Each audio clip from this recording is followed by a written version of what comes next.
welcome back to Open Window Politics. Today we're going to be doing a very hypothetical prediction matchup between the current Vice President, Donald Trump, and the former Vice President, Barack Obama. So both of these candidates are not going to be able to run for office again, of course, just because of the constitutional two-term limit.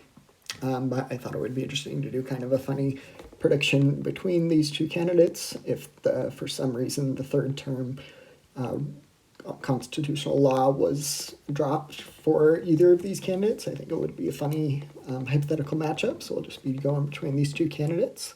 I'm going to start out in Nevada and then in the East. I'm going to change a couple of the states here. I think Iowa, Texas, Florida, maybe not Florida, but we'll go with Florida in the lean category, and then Ohio would be in the lean category. So that they're still in the Republican category, but I do think Obama, just with a much more favorable environment for Democrats at the moment, would bring those states a little bit closer to the definitely not going to Obama, but still in the Republican Party's column. So we'll start out with that, and then I'll go to Nevada. As far as Nevada goes, I would put the state, I'm going to add a tilt rating. I'm going to put the state of Nevada into the lean blue rating for Obama. This right now we're just going to do this hypothetical matchup as if the election were to be held today, and at the moment the national environment is certainly favoring Democrats.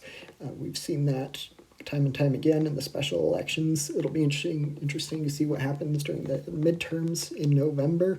That can give us a better idea of which way the country is leaning.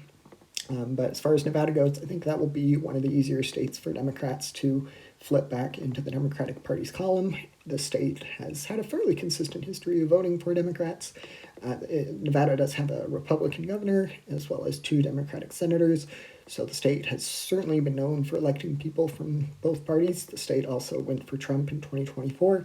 At the moment, I don't see it as a very likely contender for voting for a Republican again in 2028.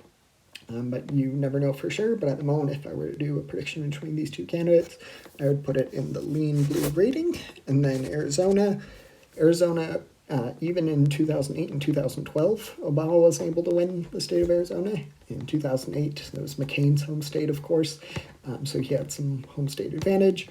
But Biden was able to win the state of Arizona later in 2020, and the state has certainly been shifting towards Democrats in the long run, as well as several other of these states, where some other states have leaned towards Republicans. Obama was able to win Florida, for example, in both 2008 and 2012, but at the moment I have it definitely in the Republican Party's column. So it hasn't been all good news for Democrats, but across parts of the Sun Belt, it has been showing positive signs for Democrats.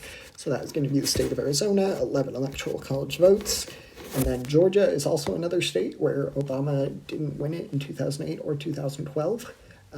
However, in 2020, Biden was able to win it, and I think if the election were to be held today, that Obama would probably win the state against Trump. And then we're going to get to North Carolina. North Carolina, I think, would be one of the first states in the Republican Party's column. This is going to be it. Obama was able to actually win North Carolina in 2008, but at the moment, I don't see it quite ending up in the Democratic Party's column. So that's going to be the first swing state victory for the Trump campaign, bringing us to 258 to 235.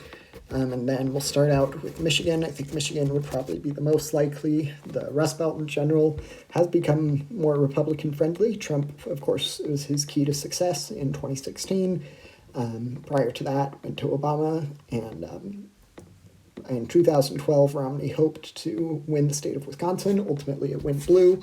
And I just realized I forgot the district here in Nebraska. I'm going to put that into the lean blue rating, so that gets Barack Obama to 274, so already a victory for the Democrats.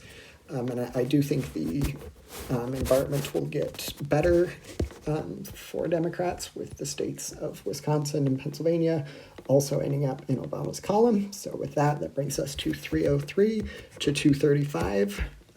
Again, this is very hypothetical. I know neither of these candidates are actually going to run for another term, but kind of fun to do a prediction. Don't